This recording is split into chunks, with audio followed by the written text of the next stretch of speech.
మహోన్నతుడైన మా దేవ, ఈ సాయంకాల సమయంలో ప్రేమించి దైవజనుడు ప్రకాశం కూడా కుటుంబంతో నడిపించిన అందుకు వందనాలు. మరి చక్కటి సువార్త పరిచయం మొదటి దినము కాబట్టి నేను కొంచెం ఆలస్యమైనప్పటికీ క్షమించండి.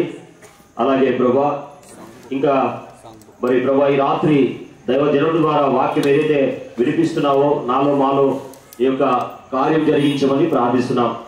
ఈ మరి క్రిస్మస్ సందర్భంగా అనేకులను మీరు వారి హృదయాన్ని తాకుము, నీవు వారి హృదయంలో కార్యం జరిగించమని ప్రార్థిస్తున్నాం. ఏరియా చుట్టూ ఉండబడిన బిడ్డలు, అలాగే ప్రభా ఏరియాదరణ మరి ఈ విధంగా ఆధారం, ఇంటిని ఆధారం చేసుకుని చుట్టుపక్కల బంధువర్గం కూడా ఇక్కడే ఉన్నారు ప్రభా.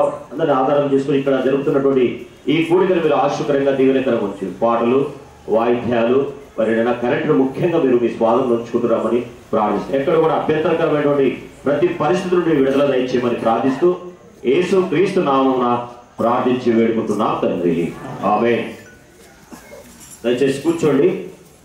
మొట్టమొదటిగా మనము పాట పాడుకుందాం.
Hallelujah.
సమయంలో మేము ఇలాగ కూడి వచ్చుట దేవుడు మాకును మీకును అనుగ్రహించుంటున్న గొప్ప శుభ సందేశము. పరిశుద్ధ గ్రంథంలో నుంచి ఒక లేఖనాన్ని తీసుకొని రావాలని కోరుచున్నాను. లూకా సువార్త 2వ అధ్యాయము 3 నుంచి 7 వరకు ఒకరు దయచేసి నాకు చదువుటకు సహాయపడండి. అందుకు ఆ జనసంఖ్యలో రాయబడుటకు తమ పట్టణమునకు వెళ్ళి యోసేపు దావీదు వంశములోను గోత్రములోను పుట్టినవాడు గనుక తనకు భారీగా ప్రధానము చేయబడి గర్భవతి అయి ఉండిన మరియాతో కూడా ఆ సంఖ్యలో రాయబడుటకు గలిలయలోని నజరేతు నుండి యూదయలోని బెత్లెహేము అనబడిన దావీదు ఊరికి వెళ్ళి వారక్కడ ఉన్నప్పుడు ఆమె ప్రసవ దినములు నిండెను గనుక తన తొలిచూలు కుమారుని కని పొత్తి గుడ్డలతో చుట్టబడి సత్రంలో వారికి స్థలం లేనందున ఆయనను పశువుల తొట్టిలో పరుండబెట్టింది. ప్రార్థన చేసుకుందాం. పరిశుద్ధ తండ్రి ప్రభుని దేవా, నీ పాసంలో తీసుకొచ్చిన స్తోత్రాలు. అన్ని నామముల కన్నా హెచ్చైన నీ యొక్క నామాన్ని జ్ఞాపకం చేసుకుంటూ నీ సన్నిధికి వస్తున్నాం. మా పాపం కొరకు, మా శాపం కొరకు, మా తీర్పు కొరకు మీరు యెహోవాకు దించి వచ్చి మానవుని యొక్క పాప పరిహారంతో భరించి చనిపోయి తిరిగి లేచిన బట్టి కొందనాలు. ఇతరుల వాక్యం ద్వారా అనేకులు దర్శించండి, అనేకులతో మాట్లాడండి, అనేకులను సమకూర్చడం కోరుతూ నీ సన్నిధికి వస్తున్నాం. నీ చేతికి అప్పగించుకుంటూ క్రీస్తు యేసు నామములో ప్రార్థించి వేడుకుంటున్నాం తండ్రి.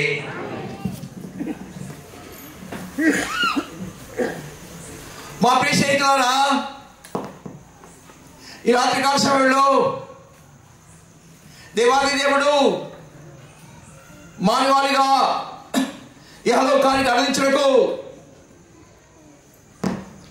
తల్లి అయిన మరియాను యెహోవాలో ఆరాధించి వచ్చి యెహోవాలో ఆమె ప్రభువైన యేసుక్రీస్తు వారికి తల్లిగా ఉంచుతుంది. అంతేకాకుండా ఆమె నిండుగా గర్భవతి. ఏ ఇంటిలోనైనా కొంచెమైనా కనికరము, దయ, జాలి చూపిస్తారు. ఎందుకనగా ఆ ఇంట్లో ఉంచిన ఆడవాళ్ళు ఏమనుకుంటున్నారు? నాలాంటి ఆవిడ, ఈమె గర్భవతిగా ఉంచుతుంది, ఈమెకు కొంత స్థలం ఇస్తాము, ఈమె ప్రసవిస్తానంటున్నది అని చెప్పి అనేకులు కొంచెమైన దయా కనికరాన్ని చూపిస్తారు. కానీ ప్రియ స్నేహితుడా, మన చదివిన లేఖ భాగాలు చూస్తే సత్రంలో స్థలం లేనందున పశువుల పాకలో తల్లి అయిన మరియా ప్రసవించింది. ప్రసవించిన పసికందును పరుండబెట్టడానికి స్థలం లేక పొత్తి గుడ్డలతో చుట్టబడి దారి ప్రక్కన ఉంటున్న పశువులు తాగే తొట్టిలో ఆ పసికందును అనగా ప్రభువైన యేసుక్రీస్తును పరుండబెట్టి ఉంటుంది. వాస్తవంగా ఆ తొట్టిలో పరుండబెట్టే ఉద్దేశం ఏంటనగా స్థలం లేదు, ఇక్కడ నిండుగా ప్రజలు ఉన్నారు, కానీ అదొక్క స్థలమే ఆమెకు దొరికింటున్నది. హృదయ శుద్ధి గల వారు ధన్యులు, వారు దేవుని చూచెదరు.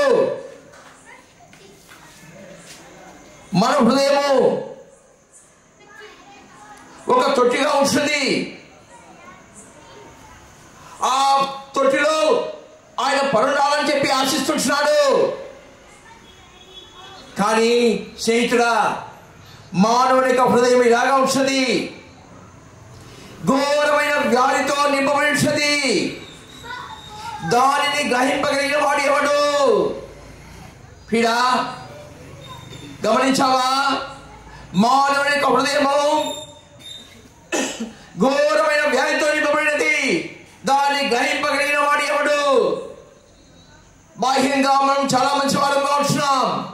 అందుకే మీకాకినకతో ఒక మాట ఉంటున్నాడు, మంచివాడు ముళ్ళ చెట్టు వంటి వాడు, యథార్థవంతుడు ముళ్ళ కంచె కంటేను ముళ్ళుగా ఉండెదరు.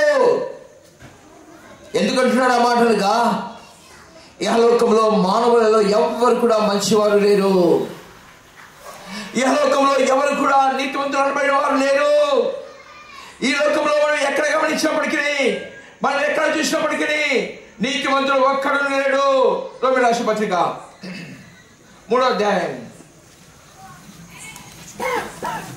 11 నుంచి, నీతివంతుడు లేడు, ఒక్కడు లేడు, గ్రహించేవాడు లేడు, దేవుని ఎదుగువాడు లేడు, అందులో త్రోవ తప్పి ఏకంగా పనికి వాళ్ళని మేలు చేయవాడు లేడు, ఒక్కడేం లేడు.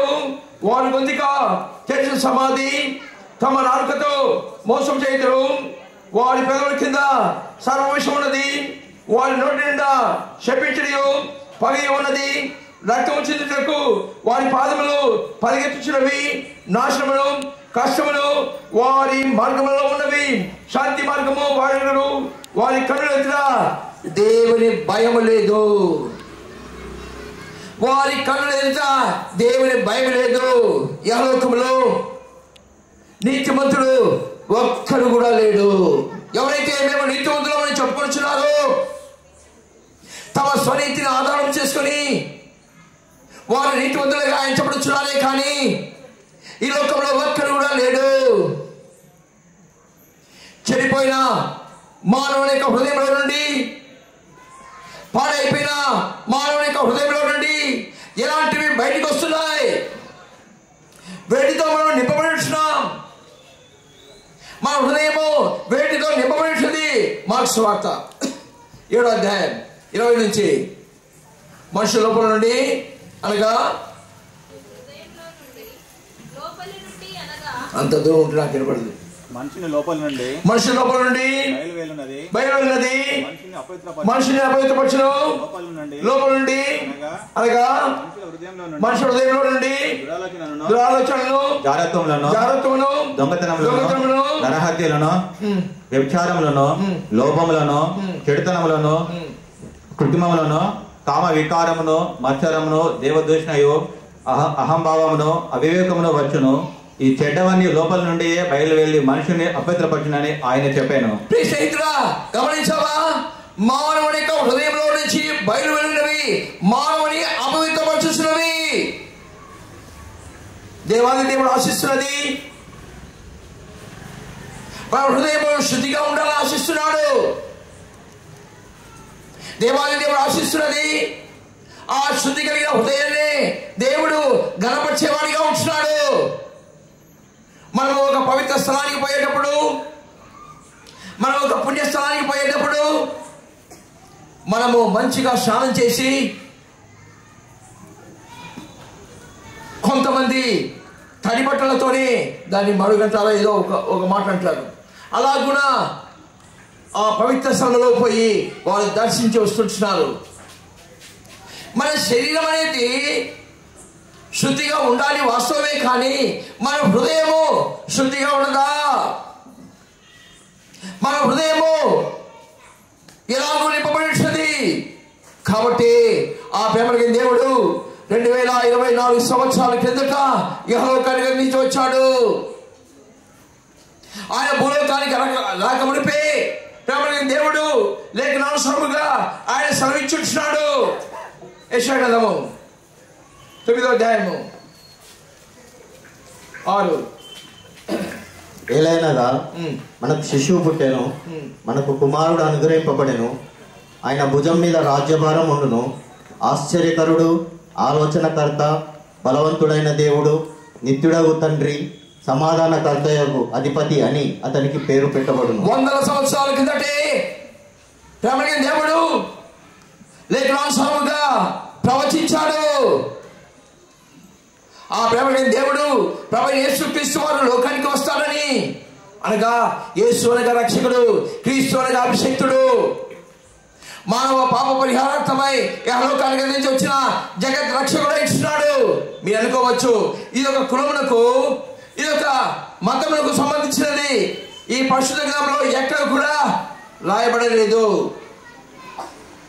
ఈ పరిశుద్ధ గ్రంథంలో ఎక్కడ కూడా రాయబడలేదు.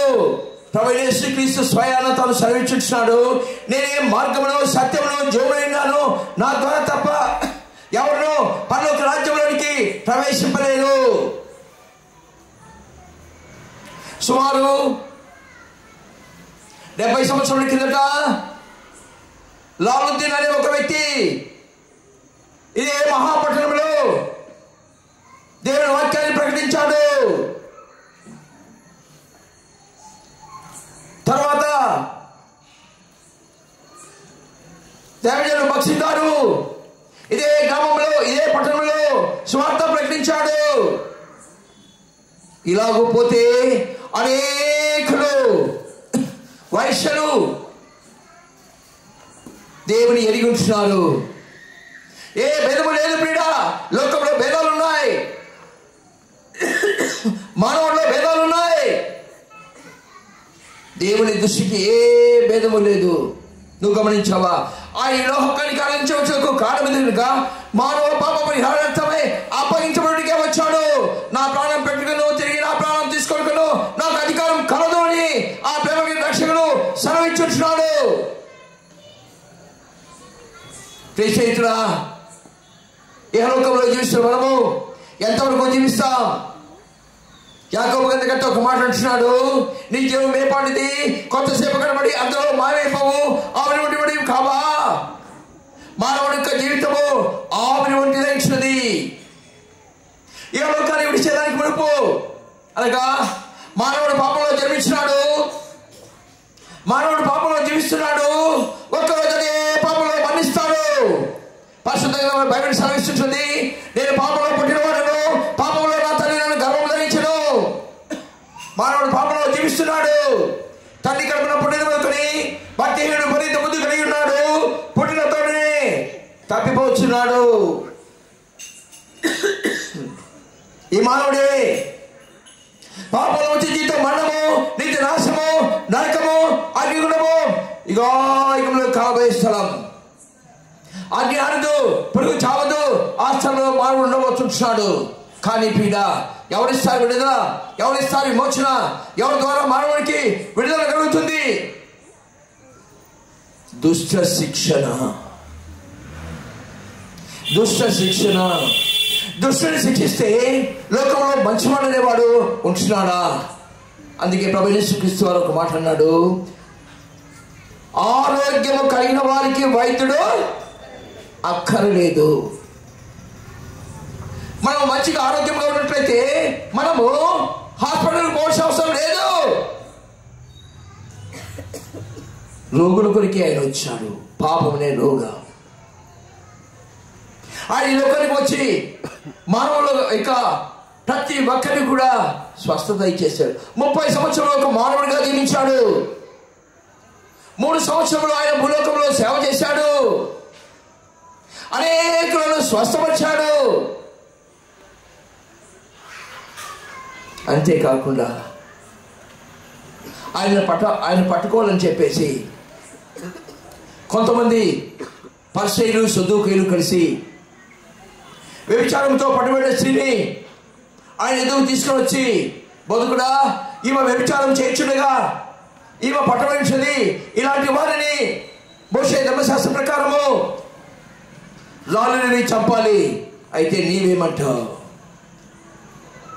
ఆ ప్రభువు దేవుడు అన్నాడు, మీలో పాపం లేనివాడు మొట్టమొదటి రాయి ఆమె మీద వేయడని ఏమో రాసుకొని చుండెను.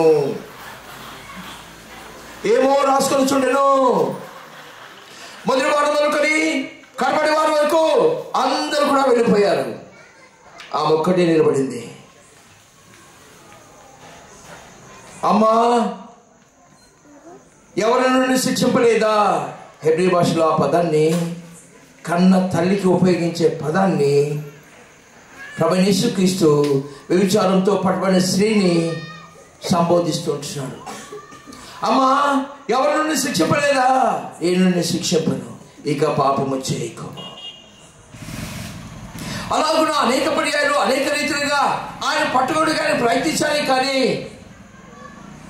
ఎక్కడ ఆయన దొరుకుటకు అవకాశం ఇవ్వలేదు. ప్రియుడ, ఈ లోకంలో జీవిస్తున్న మనము ఎంతకాలం జీవిస్తాం? ఈ లోకంలో జీవిస్తున్న మనము ఎలా జీవించే వరకు ఉంటున్నాం? నీకు నెమ్మది ఉందా? సమాధానం ఉందా? శాంతి ఉందా? కానీ ఆ ప్రభువును మన రక్షకుని అంగీకరిస్తే నిజమైన శాంతి, నెమ్మది, ఆదరణ ఇస్తాడు. చెప్పబడే నేను ఒక మహమ్మదీ కుటుంబంలో జన్మించాను. 5 పూటలు నమాజ్ చేశాను, ఉపవాసాలు ఉన్నాను, కానీ నా పాపములు క్షమించబడలేదు. అన్ని అలవాట్లు కలిగి ఉన్నాను. లోకంలో ఉన్న ప్రతి ఒక్క పాపం కూడా చేసి చేసి విసిగిపోయాను. ప్రియుడా, ఒకరోజు నాకు గుర్తొచ్చింది, నా పాపం నుంచి నన్ను విడుదల ఇచ్చేసేవాడు లేడని. నా పాపము నన్ను వెంటాడుతూ వచ్చింది. భయము, ఆందోళన, దిక్కు తోచలేని స్థితిలో సేలం ప్రాంతాల్లో, తమిళనాడు సేలం ప్రాంతాల్లో దిక్కుతోచక మధ్యరాత్రిలో రైల్వే స్టేషన్లో ఉంటున్నా. స్నేహితుడా, ఈనాడు ఆ ప్రేమకి దేవుడు నేను ప్రేమతో ఆహ్వానిస్తున్నాడు. మన పాపం కొరకే, మన శాపం కొరకే ఆకాశానికి భూమికి ఆయన రేలాడి రక్తం చిందించి చనిపోయి పాతపడి తిరిగి లేచించున్నాడు. ఒకవేళ నీవు రావచ్చేమో, 3 మేకల మీద నుంచి ఆయన దిగి రావచ్చు కదా, రావచ్చేమో. పీడా ఆయన 3 మేకల నుంచి కిందికి వచ్చినా ఆయనకు గొప్ప సంగతి కాదు. మానవునిక పాపం నుంచి పరిహారం ఎవరు కలిగిస్తారు? మానవునిక పాపము నుంచి పరిహారం కలిగించడానికి ఏ రక్తం ద్వారా విమోచన కలుగుతుంది? రక్తం చెల్లింపు కూడా పాప క్షమాపణ లేదు కదా. ఏ రక్తం ద్వారా? ఎడ్ల యొక్కయు గొర్రెల యొక్కయు గురుపోతుల రక్తం ద్వారా మానవునిక పాపం పరిహారం కలగదు కదా. ఆ ప్రేమ దేవుడే మానవ పాప పరిహారార్థమై శిలువ వేయబడ్డాడు. శిలువ అనగా శాపగ్రస్తమైన శ్రమది. మానవుడు శాపముతో ఉన్నాడు, అదే శాపముతో లోకాన్ని విడవబోతున్నాడు. ఆ శాపగ్రస్తమైన శిలువ మీదకి ప్రేమ దేవుడు ఎక్కాడు. ఇది మహాపట్టణం. నేను విన్నాను, ప్రస్తుతం ఉంటున్న నారాయణ కూడా సమాధుల తోటలు ఒకప్పుడు వెలివేయబడినట్టుగా ఉంటున్నాయి, వెలివేయబడినట్టుగా ఉంటున్నాయి. అదేలాగున మన ప్రాంతంలో మనమందరం కూడా పలు ప్రాంతాల నుంచి వచ్చిన వారమే చాలా తక్కువ హైదరాబాద్ పట్టణ వాసులు. మన యొక్క ప్రాంతాన్ని ఒక్కసారి గమనించు. మన ప్రాంతంలో ఉన్న సమాధుల తోటలు ఎక్కడున్నాయో. అందుకే లేఖనం సెలవు ఇవ్వబడుతుంటుంది, గవిని వెలుపట, గవిని వెలుపట. ఆయన మన కొరకు గవిని వెలుపట. నీ జీవితంలో నీవు గమనించవలసింది ఒకటి ఉంటుంది.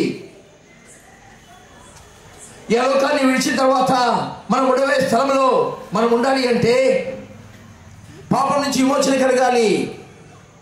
నీవు స్వర్గానికి పోవాలనుకుంటున్నావా? వైకుంఠంలో ఉండాలనుకుంటున్నావా? పరలోకంలో జీవించాలనుకుంటున్నావా? నువ్వు చేస్తున్న ప్రతి మంచి కార్యము దేవుని దృష్టిలో మనకి పెరగతో సమానంగా ఉంటుంది. ఉదాహరణకు, నీ జ్వరం వచ్చింది, స్నానం చేస్తే నీ జ్వరం పోతుందా? లేక మరొక కార్యము మరొక కార్యం చేస్తే పోతుందా? కానీ నీ యొక్క జ్వరం కొరకు నువ్వు వాడేది ఒక చిన్న మాత్ర, ఒక చిన్న టాబ్లెట్ మాత్రం వాడతావు. ఆ టాబ్లెట్ పడకలో ఉంటున్న నిన్ను అది లేపి కూర్చోబెడుతుంది. అదేలాగునా మానవునిక పాప పరిహారార్థమై ఇహలోకానికి అందించి వచ్చిన ఆ జగత్ రక్షకుని నీ రక్షకుని అంగీకరించు. దేవుడు నీకు ఇచ్చేది ఒక మంచి సమయము. హైవే మెయిన్ రోడ్ ఉంటుంది, విస్తారమైన వాహనాలు పోతున్నా హైవే మెయిన్ రోడ్. అది ఒకవైపు చర్చి ఉంటుంది, మరొక వైపు ఈ చర్చికి వచ్చే దేవుని పిల్లల యొక్క గృహం ఉంటుంది. ఆ చర్చిలో ఉంచిన సేవకుడికి ఇటువైపు ఉంచిన ఆ కుటుంబంలో నుంచి ఒక అమ్మాయి ఆ చర్చికి వెళ్ళింది. అప్పుడు ఆ సేవకుడు అన్నాడు, అమ్మా, యేసు ప్రభువుని రక్షకుడిగా అంగీకరించు. దేవుడు నీకు ఇచ్చిన ఏదో ఒక మంచి సమయము, దేవుడు నీకు ఇచ్చిన ఒక మంచి సమయము, దీన్ని పోగొట్టుకోకు అంటే, అంకుల్ నా చాలా చిన్న వయసు, లోకంలో నేను అనుభవించవలసినవి చాలా ఉంటున్నాయి. నా చదువు అయిపోవాలి, నాకు ఉద్యోగం రావాలి, నేను పెళ్లి చేసుకోవాలి. ఇప్పుడే కాదు అమ్మా, రేపు నీది కాదు, ఈరోజే నీది. దేవాది దేవుడు ఆ సేవకుని ద్వారా ఆ అమ్మాయితో పలికిస్తున్న మాటలు ఇవి, ఆయన సొంత మాటలు కాదు ఇవి. సుమారు అర్ధగంట సేపు అడుక్కున్నాడు, అమ్మా పోకు, మోకరించు. యేసు ప్రభువును నీ రక్షకుడిగా అంగీకరించు. నీ పాపం నుంచి విడుదల పొందంటే ఇప్పుడు కాదు అంకుల్, ఆఖరి కన్నది. నా ఇంటికి వెళ్తాను, మా ఇంటి వారితో కలిసి కుటుంబ ప్రార్థనలో నా పాపాలు ఒప్పుకుంటానంటే ఒకవేళ నీ ఇంటికి పోలేవేమో. మీ తల్లిదండ్రులతో కలిసి నువ్వు కుటుంబ ప్రార్థన చేసుకోలేవేమో. ఏంటి అంకుల్ ఇలా మాట్లాడుతున్నావు? అవునమ్మా, ఇది నా మాటలు కాదు, నా మాట విను. అంకుల్ వెళ్ళొస్తా అంకుల్. వద్దమ్మా ఆగు. వెళ్ళింది. ఆ అమ్మాయి బైబిల్ ఇలాగే పెట్టుకున్నది, వెళుతూ ఉన్నది. అక్కడి నుంచి ఫైర్ ఇంజిన్ వచ్చింది, వెళ్ళిపోయింది. ఆన్ ద స్పాట్లో ఆమె మరణించింది. పరిశుద్ధ గ్రంథమైన బైబిల్ సెలవిస్తుంది, యోబు గ్రంథము 7:1.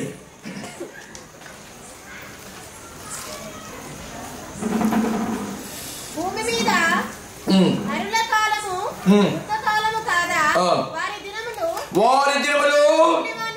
కూలి వారి దినముల వంటివి కావా? ప్రియస్నేహితుడా గమనించు, వారి దినములు కూలి వారి దినముల వంటివి కావా? వాస్తవమే. ఈ లోకంలో ఉంటున్న మనమందరం కూడా దినకూలి తీసుకోవచ్చు, వార కూలి తీసుకోవచ్చు, నెల కూలి తీసుకోవచ్చు, సంవత్సరం కూలి తీసుకోవచ్చు. అందరం కూలి వారమే. కానీ ఒక్క రోజున ఆ కూలి పని ముగించుకొని మన ఇంటికి చేరబోతున్నాం. అది ఆ వైకుంఠం కావచ్చు, ఆ పాతాళం కావచ్చు. పాపంలో పతనమై చనిపోయినట్లయితే నిత్య నాశనము, నరకము, అగ్నిగుణము, యుగాయుగములు కలబోయే స్థలము, అగ్ని ఆరదు, పురుగు చావదు. ఆ స్థలంలో మనం ఉండాలి. కానీ ప్రియస్నేహితుడా, పాపం నుంచి విడుదల పొంది నువ్వు ఎలాంటి పాపమైనా సరే, నువ్వెంత ఘోర పాపమైనా సరే, ఒక వ్యక్తి ఉంటున్నాడు బైబిల్లో, 2000 దయ్యాలు పట్టాయి. సేన సమాధాన తోటలో పడుకునేవాడు, రాళ్లతో తన శరీరాన్ని గాయపరుచుకునేవాడు, సంఖ్యలు సహితము తుతులేం చేసేవాడు. కానీ యేసు ప్రభువు ప్రార్థనకు వచ్చాడు. తనలో ఉంచిన ఆ దయ్యములను వెలగొట్టాడు. అక్కడ 2000 పందులు ఉంటున్నాయి. అవి వాటిలో వెళ్ళిపోయి సముద్రంలో పడి ప్రతాపముగా నశించిపోయాయి. ఆ వ్యక్తి యేసు ప్రభు దగ్గర మోకరించాడు, సాధువై మోకరించాడు. ప్రజలు చూసి ఆశ్చర్యపోయారు. ఆ వ్యక్తిని చూస్తే ప్రజలు ఆ గ్రామంలో భయపడేవారు. ఈ వ్యక్తి ఆ బోధకుని దగ్గర మోకరించాడే. అవును, అదేలాగునా నీ జీవితంలో ఎటువంటి స్థితిలో ఉన్నప్పటికీ పర్వాలేదు, ఆయన ఎందుకు వస్తే మెండైన ఆశీర్వాదం, మెండైన దీవెన, శాంతి, సమాధానం ఇచ్చి నేను సమకూరుస్తాడు. ఆ ప్రభునందు యేసుక్రీస్తుని విశ్వాసం ఉంచి మేలు ఆశీర్వదించబడు. దేవుడు మిమ్మల్ని మీ కుటుంబాలను దీవించునుగాక.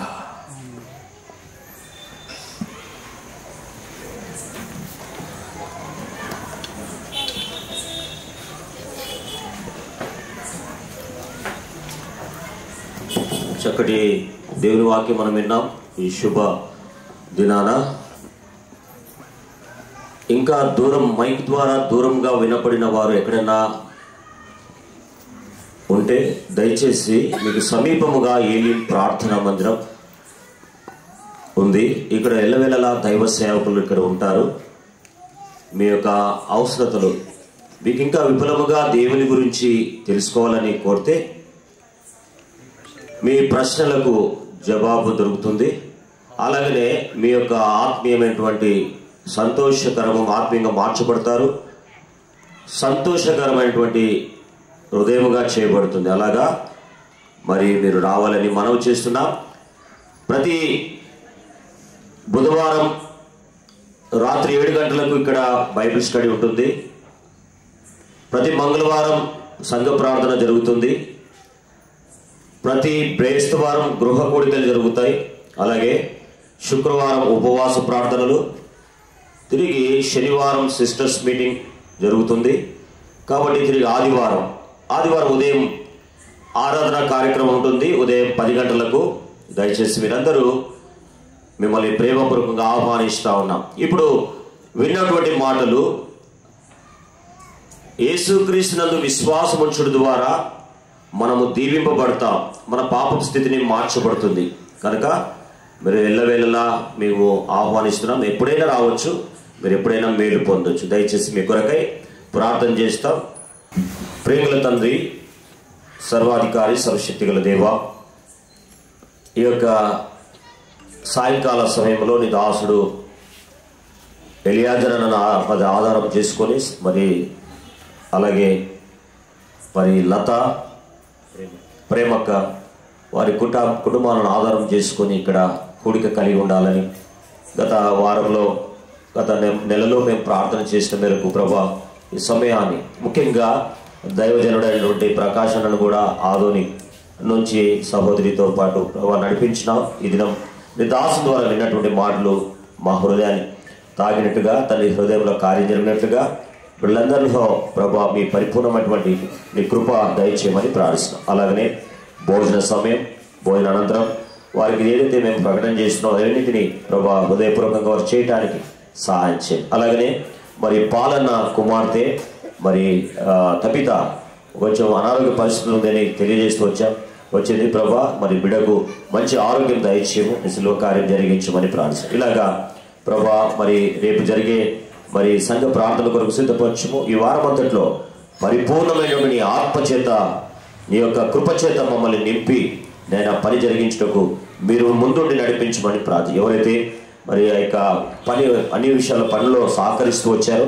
వారందరినీ మీరు ఆశ్చర్యకరంగా దీవెనకరంగా ఉంచమని ప్రార్థిస్తాం. ఈ ప్రభా ఈ విధంగా వర్తమానం ఎవరైతే దూరంగా వింటూ వచ్చారో వారి హృదయాన్ని కదిలింప చేయమని ప్రార్థిస్తాం. యేసుక్రీస్తు నామమున ప్రార్థించి వేడుకుంటున్నాం తండ్రి.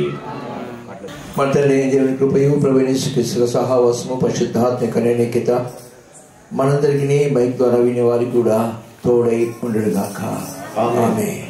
నీ కొరకే తెంచే నీలా ముక్తినిచ్చే యేసు ప్రభు, నీ కొరకే తెంచే నీలా ముక్తినిచ్చే యేసు ప్రభు, ఒప్పుకొను తప్పిదములను, ఒప్పుకొను తప్పిదములను, రండి రండి సర్వజనమా వెళ్ళేదము మనమందరము, రండి రండి సర్వజనమా వెళ్ళేదము మనమందరము.